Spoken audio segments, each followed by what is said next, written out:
नमस्ते आचार्य जी। जी। हर कंट्री, हर कॉन्टिनेंट ज्यादा से ज्यादा पावरफुल होना चाहता है, और ये भी उनका एक अहम है कि हम इनसे आगे निकलना चाहते हैं। और मैं देख पा रही हूँ कि हर जगह पर हमें विषमता दिखती है। हम फिर कहीं ना कहीं मुझे ऐसा होता है कि हम क्या कर सकते हैं कि हम एक साथ आके रह सके। जैसे कि हम बोलते हैं वसुदेव कुटुंबकम, तो कहीं पर मैं बेबी एडॉप्शन की भी बात करती हूँ तो उनको एकदम अलग ही चीजें लगती है ये सब के। ऐसा अपना बच्चा अपना होता है। एनिमल्स की बात करती हूँ तो भी उनको एकदम अलग लगता है कि ये सारा अहम अगर हम सब में है तो हम कहाँ जाके अटकेंगे। क्योंकि कहीं ना कहीं ऐसा भी लगता है कि दुनिया का अंत भी आ रहा है। क्या हम कभी भी वसुदेव कुटुंबकम ये कंसेप्ट तो नहीं है, ये करुणा है, ये स्वीकार कर पाएंगे? और अगर कुछ भी है जो हम हमारे साइड से कर सके तो वो क्या हो सकता है? क्योंकि ये सब सोच के फिर बहुत दुख होता है। ऐसा लगता है कि आई एम हेल्पलेस। तो क्या करना चाहिए ऐसे सिनेरियो में? जहाँ जहाँ गंदगी मची है, सफाई भी वहीं करनी पड़ेगी ना। सारी गंदगी इंसान के मन में मची हुई है, उसी को साफ करना पड़ेगा। और तो कोई तरीका है नहीं। दुनिया में आप जितनी गंदगी देख रहे हैं, वो सबका स्रोत तो इंसान का खोपड़ा है ना। फैक्ट्री तो यहाँ है। उसी से माल, गंदा माल, कचरा तैयार होके पूरी दुनिया पर छा गया। हथियार सारे यहाँ पैदा होते हैं, उसके बाद हथियारों की फैक्ट्री में पैदा होते हैं। एटम बॉम्ब किसी लैब में नहीं पैदा हुआ, पहले इंसान के खोपड़े में पैदा हुआ। इंसान के खोपड़े ने सारी इक्वेशंस तैयार कर दी, ऐसा ऐसा ऐसा ऐसा, ये होगा ये होगा ये होगा। पहले यहां जब तैयार हो गया तो फिर फैक्ट्री में तैयार हुआ। हम्म? तो सारी गंदगी जब यहाँ है, सारी हिंसा जब यहाँ है, तो सारी सफाई भी यहीं करनी पड़ेगी ना। बच्चे हों या बड़े हों, सबको समझाना पड़ेगा कि विविधता एक बात होती है, विविधता को विषमता मत बनाओ। दो अलग हैं, इसका मतलब ये नहीं है कि उनमें से एक श्रेष्ठ है एक हीन है। और अगर कुछ श्रेष्ठ कुछ हीन तुम्हें लग भी रहा है, तो पहले देखो कि क्यों लग रहा है। श्रेष्ठता और हीनता का आधार बता दो। अगर कोई इसलिए श्रेष्ठ लग रहा है कि बुद्ध है, और कोई इसलिए हीन लग रहा है कि बुद्धू है, तब तो ठीक है, चलेगा। पर अगर कोई इसलिए श्रेष्ठ लग रहा है कि पीला है, और कोई इसलिए हीन लग रहा है कि काला है, तो नहीं चलेगा।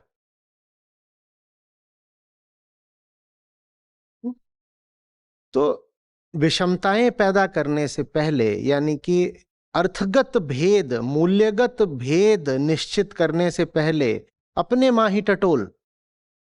किसी को क्यों कह रहे हो कि वो ठीक है, किसी को क्यों कह रहे हो कि वो गलत है? तुम्हें कैसे पता कि वो ठीक है? तुम्हें कैसे पता वो गलत है? और बड़ी हिम्मत चाहिए जब तुम्हारे आसपास पूरा समुदाय ऐसा हो और सबके संस्कार ऐसे हो कि एक वो ठीक है ही है जैसे चलता है, और वो जो दूसरा है वो गलत है ही जैसे चलता है। तो वहां पर ये सवाल उठाना भी कि हमें कैसे पता कि वो ठीक है, कैसे पता वो गलत है, ये बड़ी हिम्मत का द्योतक है। लोगों में इतनी हिम्मत होती नहीं, वो कहते हैं हम भी भीड़ के साथ हो लेते हैं। भीड़ कहीं जा रही है दंगा करने, आग लगाने, हम भी साथ हो लिए। और ये बात सिर्फ सामाजिक व्यवहार की नहीं है, व्यक्तिगत जीवन में भी। ऐसे करो, ऐसे मत करो, इस उम्र में ये करो, अब वहां जाओ, अब ऐसा करो, अब ये कमाओ, अब ये नहीं करना चाहिए, इतना तो ऐसे खर्च करना चाहिए, ऐसे कुछ करके पैसे बचाने चाहिए। तुम्हें कैसे पता ये सब कुछ? बताओ। तुम्हें कुछ भी कैसे पता? मैंने एक दफे आप लोगों को एक्टिविटी दी थी कि अगर आपको बताया ना गया होता तो बताओ आपको क्या पता होता। और जो आपको पता हो जाए बिना किसी के बताए, मात्र वो आपका है, बाकी सब आपकी गुलामी है। ये सब बातें हमें करनी पड़ेंगी, खुल के करनी पड़ेंगी, क्योंकि गंदगी सारी यहाँ है। उसकी सफाई का यही तरीका है, आत्मजिज्ञासा। पूछो कि तुम्हारे खोपड़े में जो भरा हुआ है वो कहां से आया। और बड़ा बुरा लगता है जब दिखाई देता है कि अपना तो है ही नहीं, कोई और आकर गंदगी बाहर से खोपड़े में डाल गया, और जिसने खोपड़े में गंदगी डाल दी, हमने उस खोपड़ी को और संवर्धित कर दिया, गंदगी को और मल्टीप्लाई कर दिया।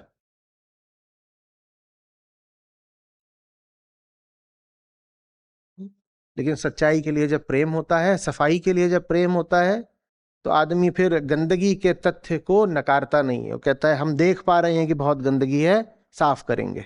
शायद देखते ही सफाई शुरू हो जाती है।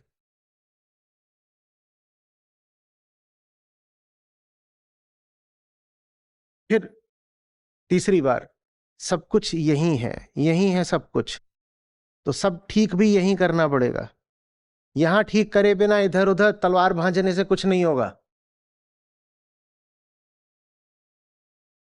तो हम इंडिविजुअल लेवल पे, तो आप है हमारे साथ और आप हमारा कचरा साफ कर रहे हैं। पर हम अगर कोई एकदम ही बेस लेवल पे है जो अभी बाकी कुछ समझ नहीं पा रहा, उसे भी थोड़ा सा भी ऊपर लाने के लिए कि शायद ये इवेंचुअली आपके साथ जुड़े या कुछ भी अच्छे रास्ते पे आ जाए, ऐसा कुछ करने के लिए हम इंडिविजुअल लेवल पे क्या कर सकते हैं? सब इंडिविजुअल लेवल पर ही करते हैं भाई। जब मैं पैदा हुआ था, जब मैं पैदा हुआ था तो ऐसा थोड़ी था कि मेरे दादाजी ने आकर के मेरे नाम से मुझे 150 किताबें दे दी थीं, और मेरे पिताजी ने मुझे 55 मिलियन का चैनल दे दिया था। मैंने भी तो इंडिविजुअल लेवल पर दो दो चार चार पांच पांच लोगों से न जाने कितने सालों तक बात करी होगी। आप थोड़ा सोचो तो। हम्म। कहीं पहाड़ पर बैठकर 8 लोगों से बात कर रहा हूँ, कहीं कुछ कर रहा हूँ, कहीं कुछ कर रहा हूँ, ऐसे करते करते अपनी भी सोच का परिशोधन होता है। और आज 8 से बात कर रहे हो, कल 18 होता है, 18 से 80 होता है, बात से बात बढ़ती है। और शुरुआत में तो कोई अपने विचारों में इतनी स्पष्टता रखता भी नहीं है कि सामने इकट्ठे 1000 लोग बैठ जाएं तो 1000 लोगों को सही संदेश दे पाए।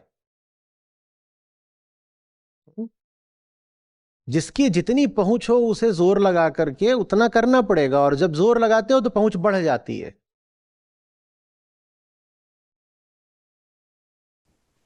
आई एग्री। हम्म? हम्म। मेरे साथ ऐसा भी हुआ है, और ये कोई बिल्कुल बचपन की नहीं बात कर रहा हूँ, ये अद्वैत लाइफ एजुकेशन के दिनों की बात कर रहा हूँ, कि मैं 800 किलोमीटर दूर कहीं पर गया हूँ बात करने के लिए, और मेरे आने की खौफनाक खबर शहर में फैल गई है, और ऑडिटोरियम में लोग बैठे हैं कुल 8, और ऑडिटोरियम है 800 लोगों का।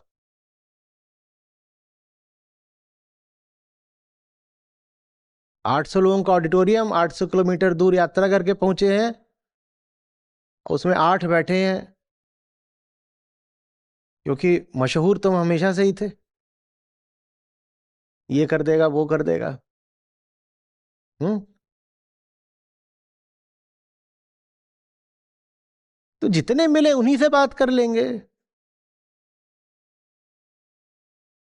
कभी 800 तो 800, कभी 8 तो 8, कभी 8 करोड़ तो 8 करोड़। 800 करोड़। कभी 800 करोड़, बहुत बढ़िया। लेकिन बात से ही होगा, यहां ही है सब कुछ। और यहां करे बिना आप भारत की संसद में जाकर के नियम कानून भी बनवा लें तो उससे भी कुछ नहीं होगा। मनुष्य चेतना का प्राणी है, सर्कस का जानवर थोड़ी है कि उसको नियम बता दोगे तो सब ठीक चलेगा। नियम बताने से सर्कस ठीक चल सकता है। मनुष्य के संसार को ठीक चलाना है तो उसको चेतना दो, ज्ञान दो।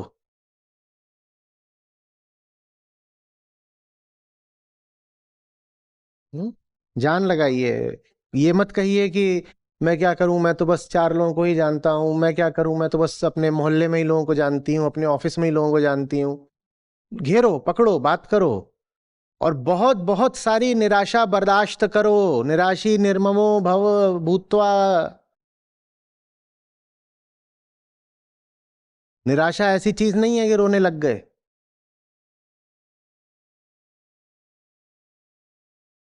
मिलेंगे कितना, याद नहीं आता, अनगिनत बार हुआ होगा।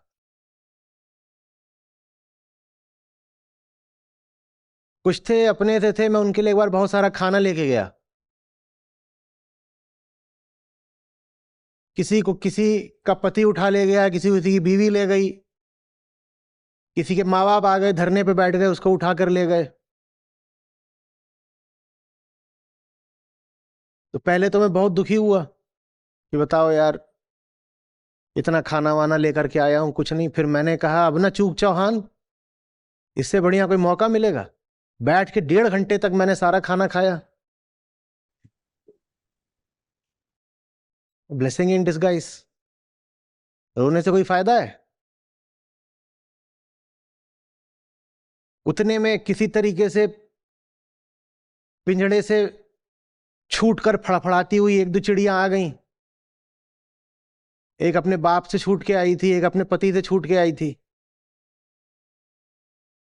मैंने कहा खाना तो हो गया खत्म, ये थोड़ा सा बचा है, तुम्हें चखना चाटना हो तो ले लो।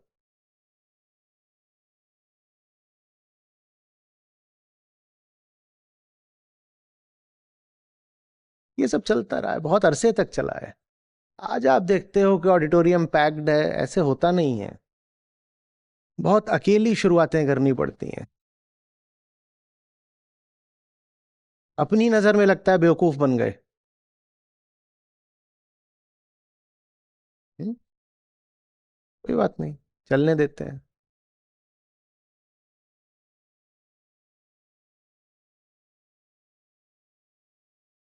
चलिए बताइए।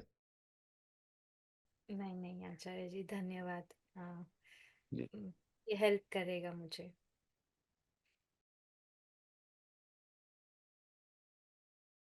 प्रणाम आचार्य जी।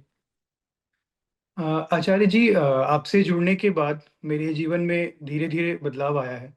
लेकिन जब मैं आपकी बातों को या फिर संस्था से जुड़ी बातों को आसपास के लोगों के पास रखता हूँ या उनसे साझा करता हूँ, तो जो भीतर जुन्नू बैठा है उस वो ये सवाल करता है कि जब मुझे खुद पर ही इतना सारा काम करना है, इतना सारा कुछ बाकी है, इतनी सारी खामियां हैं, तो मैं क्या दूसरों के पास जाके इतनी बड़ी बड़ी बातें कर रहा हूँ। जो दूसरों के पास जाके बातें कर रहे हो, वही काम है जो तुम्हें अपने ऊपर करना है।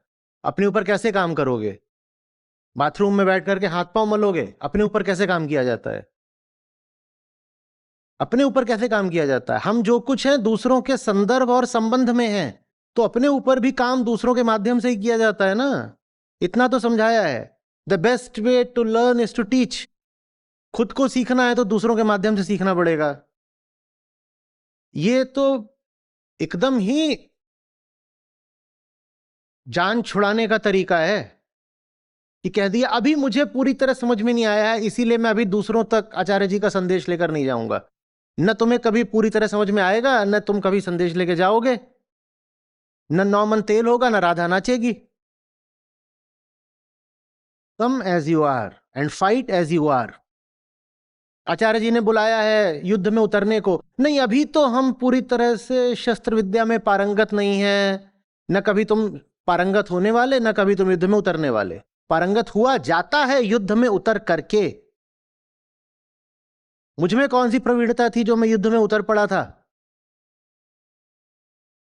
जिस उम्र में आजकल के ये लड़के निब्बे रील बना रहे होते हैं, उस उम्र में मैं युद्ध में उतर पड़ा था। मुझमें क्या था? कुछ नहीं था। पर एक फैसला था कि लड़ाई अगर सही है तो उसे पीठ नहीं दिखा सकता। उतर पड़ा युद्ध में, और युद्ध में उतरने से ही जो बन गया वो आज तुम्हारे सामने हूं। नहीं, अभी हमारी तैयारी पूरी नहीं है, पर हमें तो आता नहीं है। मुझे क्या आता था? मेरी क्या तैयारी थी?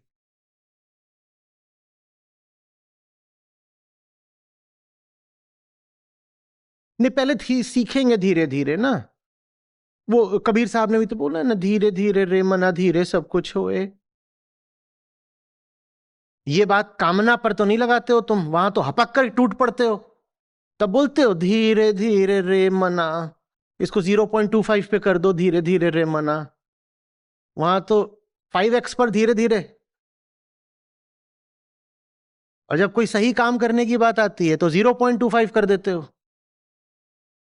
अपनी सारी खामियों के साथ, अपनी सारी कमजोरियों के साथ। जाओ और खड़े हो जाओ, चांटे खाओ, तोड़े जाओ, ये सब अपमान नहीं है, इसी में तुम्हारी प्रगति है।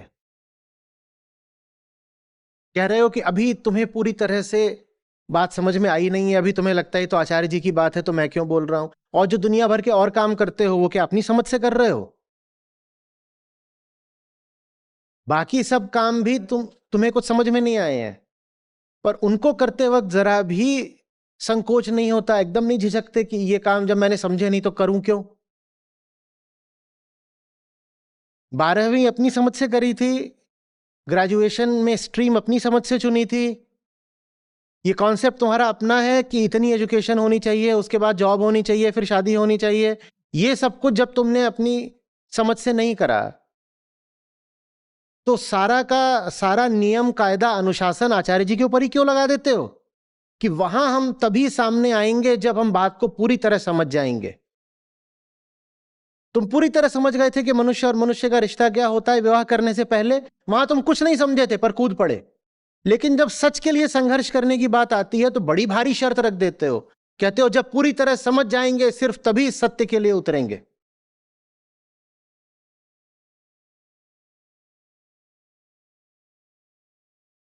ये सत्य के प्रति समर्पण नहीं है कि जब हम समझ जाएंगे तभी उतरेंगे, ये सिर्फ वही पुराना आदिम डर है।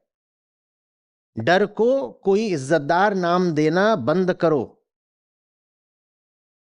नहीं आचार्य जी, जब मैं इस चीज के बावजूद भी लोगों के सामने अपनी बात रखता हूँ, बस मैं ये चाह रहा था कि इसमें और मैं क्या सुधार कर सकता हूँ कि सुधार यही कर सकते हो कि बिल्कुल निर्लज्ज होके बेइज्जत हुआ करो, क्योंकि बात तो बिल्कुल ठीक कही है तुमने, नहीं समझे हो आप अभी पूरी तरह। जब नहीं समझे हो तो तर्क करोगे तो चोट भी खाओगे, सामने वाला सवाल करेगा, हो सकता है कि सही जवाब ना दे पाओ, नहीं दे पाओगे तो बेइज्जती होगी। मैं कह रहा हूं उस बेइज्जती को बर्दाश्त करना सीखो। ठीक है, ये मत कह दो कि बिल्कुल प्रवीण होकर के और उत्कृष्ट होके परफेक्ट होके सामने आऊंगा, वो परफेक्शन कभी नहीं आने वाला। हम्म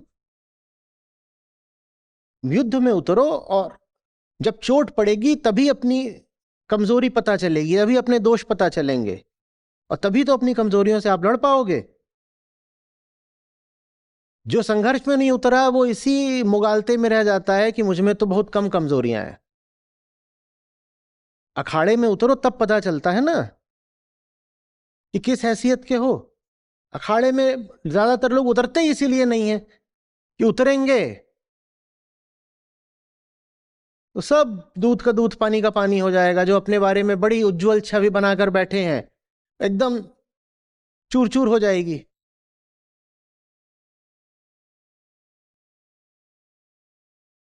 अगर उतर रहे हो तो डटे रहो, और एक बात के प्रति सतर्क रहना, जब चोट लगे, मार खाओ, हार पाओ, तो स्वीकार करना कि हार हुई है और कहना धन्यवाद उसका जिसने हराया, अब कल फिर लौट के आऊंगा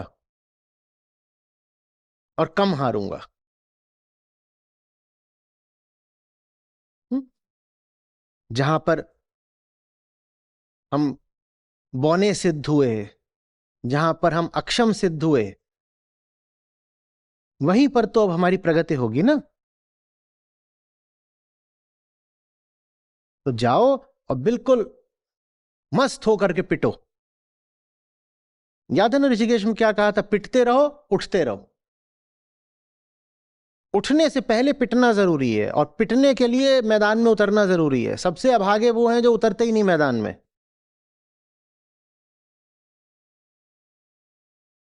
आचार्य जी, इसमें एक ये दिक्कत आती है कि उस पिटने के चक्कर में कई बार अहंकार आ जाता है, क्योंकि एक एक ऐसी बहस हुई, बहस करता रहा करता रहा करता रहा, तो उनकी तरफ से जो बात थी वो बिल्कुल बेबुनियाद थी, वो वीगनिज्म पर था। तो मैं बहुत लंबे लंबे सारी बातें आपसे जो सीखा वो साझा कर रहा था। फिर वो मुझे उकसाना चाह रहे थे, और वो सफल हुए उकसाने में, कि क्योंकि फिर आखिर में मैंने कुछ अहंकारवश उनको ऐसा बोल दिया जो थोड़ा टेंजेंशियल था। तो फिर समझ फिर रियलाइज हुआ कि धक्का सा लगा कि क्या कर दिया मैंने, जो तुम्हारे बात। ऊपर, सुनो, तुम्हारे ऊपर कोई दायित्व तो नहीं है कि तुम एक आदर्श महापुरुष बनकर सामने आओ।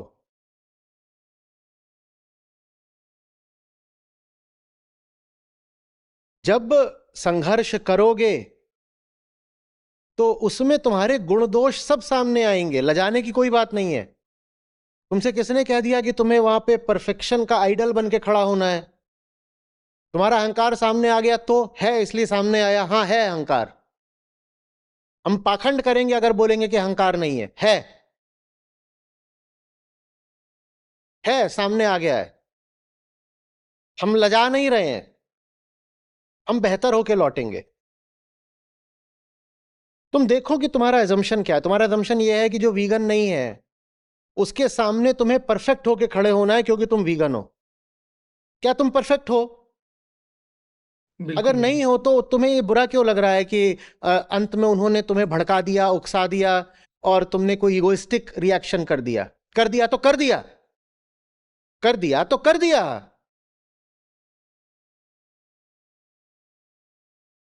सही उद्देश्य के लिए उतरे हैं भाई, और अपनी सब खामियां लेकर उतरे हैं, अपनी सब कमजोरियां लेकर उतरे हैं। तो मैदान में हमारी खामियां और कमजोरियां भी सामने आएंगी। तुम लजा नहीं जाएंगे कि अरे तुम तो देखो अध्यात्म की ओर से आए हो, फिर तुम में अहंकार क्यों? हाँ भाई, अध्यात्म की ओर से आए हैं, साधक है, और साधक में अहंकार होता है, मुक्त पुरुष में नहीं होता। अध्यात्म की ओर से आए हैं तो साधक ही तो हैं, मुक्त थोड़े ही हो गए हैं। तो अहंकार अगर हम में है तो इसमें कौन सी बड़ी बात हो गई? हाँ, तुम मूर्ख हो, अहंकार तुम में भी है, और हम में तुम में अंतर यह है कि हम में अहंकार है लेकिन वो विलीन होने की दिशा में है, और तुम में अहंकार है वो और दृढ़ होता जा रहा है। अहंकार दोनों में है, पर अहंकार की दिशाएं अलग अलग है। हमारा अहंकार आत्ममुखी है, तुम्हारा अहंकार मायामुखी है।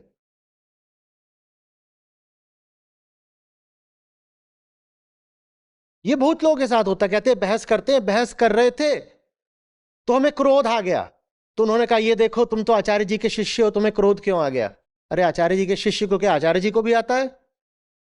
और ऐसा जबरदस्त आता है कि दीवार तोड़ दे। तो तो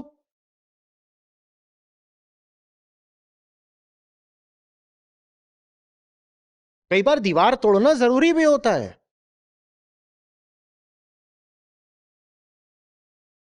इतनी सड़ी हुई दीवार है, हम नहीं तोड़ेंगे तो किसी के सर पे गिरेगी वो।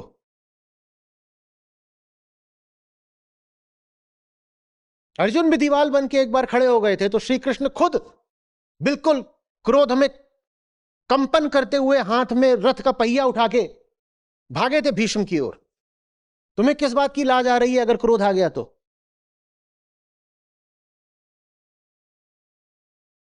तुमने देखो अपने ऊपर कितनी बड़ी शर्त रख दी। वो कह रहा है देखो मैं तो हूं ही मूर्ख, मैं मांस भी खाऊंगा, मैं सब तरीके की बदतमीजियां भी करूंगा, और मैं खुले में करूंगा, और तुम उसके सामने अखाड़े में हो और तुम कह रहे हो मेरे ऊपर बहुत भारी शर्त है कि मैं बिल्कुल आइडियल कोड ऑफ कंडक्ट से चिपक कर चलूंगा। क्यों भाई, क्यों? उसको हर तरह की छूट है, वो गाली दे सकता है, वो बदतमीजी कर सकता है, वो कुछ भी कर सकता है। तो सारी शर्तें तुमने अपने ऊपर ही क्यों लगा ली हैं फिर? ये वैसी सी बात है कि दो मुक्केबाज मुकाबले में उतरे हैं, और उनमें से एक तो ऐसा बेईमान है कि वो सिर्फ मुक्के नहीं चला रहा, वो लातें भी चला रहा है। और वो लातें ही नहीं चला रहा, उसने अपने ग्लव्स में ब्लेड भी लगा रखे हैं ताकि वो तुम्हें मारे तो तुम ब्लेड से कट जाओ। वो हर तरह की बेईमानियां कर सकता है, और तुम कह रहे हो कि मेरे दोनों हाथ पीछे बांध दो आदर्शों की रस्सी से और फिर मैं अब मुक्केबाजी करूंगा। क्यों बांध रहे हो अपने हाथ भाई, क्यों बांध रहे हो? क्रोध जबरदस्ती नहीं लाना है, पर साधक ही हो। अहंकार तो तुम्हारे जीवन का तथ्य है, और अहंकार जब है तो क्रोध आ सकता है, आ गया तो इसमें रोने की क्या बात है?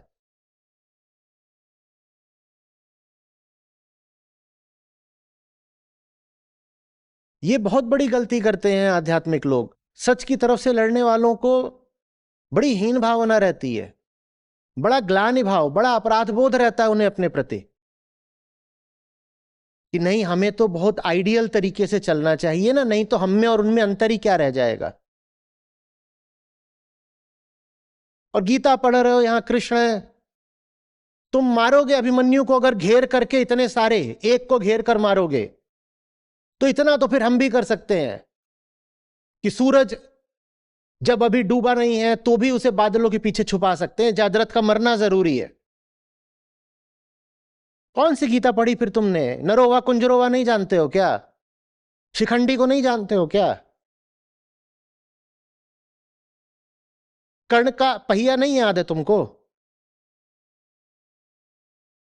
गीताकार ही जब अपने ऊपर आदर्श व्यवहार का जिम्मा नहीं ले रहे हैं, तो तुम किस लिए बहुत सुसंस्कृत बने बैठे हो कि मैं तो अच्छा बच्चा हूं जो हमेशा अच्छे अच्छे काम ही करता है? अच्छे काम नहीं करने होते हैं, सच्चे काम करने होते हैं।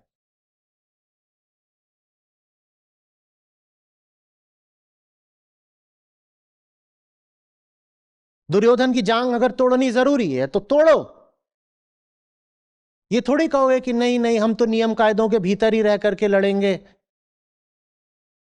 फिर चाहे दुर्योधन पूरे भारत को क्यों ना बर्बाद कर दे।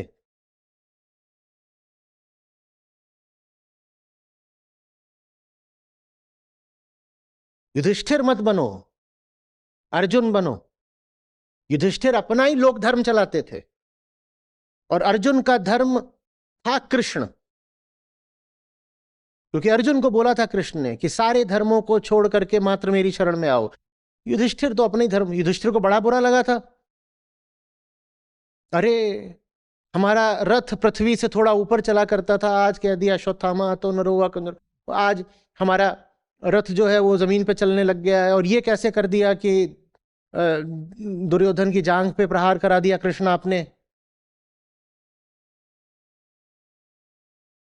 तुम युधिष्ठिर के छात्र हो कि कृष्ण के छात्र हो? कृष्ण के।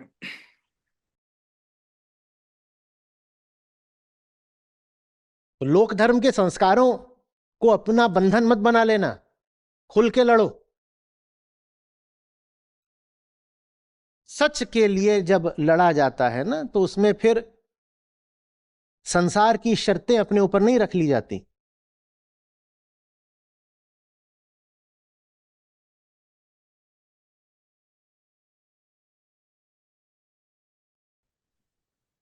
धन्यवाद आचार्य जी।